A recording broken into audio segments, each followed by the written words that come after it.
ಇಲ್ಲಿ ಸ್ವರಚಿಹ್ನೆ 2 ಇರ್ತಕ್ಕಂಥ ಕೆಲವಾರು ಅಕ್ಷರಗಳನ್ನು ಹರಡಿದ್ದೀನಿ. ಈಗ ನಾನು ಹೇಳ್ತಕ್ಕಂಥ ಪದದ ಅಕ್ಷರಗಳನ್ನು ತಗೊಂಡು ಇಲ್ಲಿ ಜೋಡಿಸ್ತಾ ಹೋಗಪ್ಪ. ಮೊದಲನೇದಾಗಿ ನಮಃ,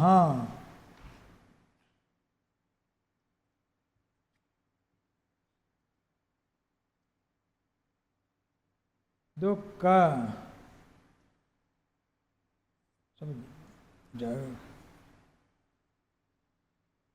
ಪುನಃ,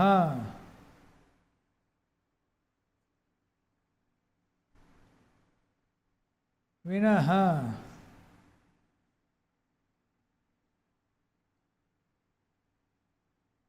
ಈಗ ಈ ಪಕ್ಕದಲ್ಲಿ ಜೋಡಿಸಪ್ಪ.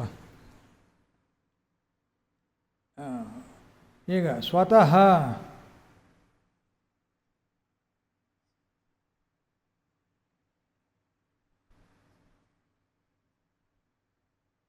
ತಕ್ತೆ,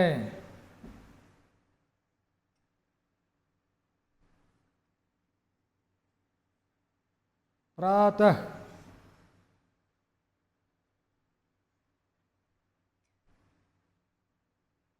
ಮನಃ,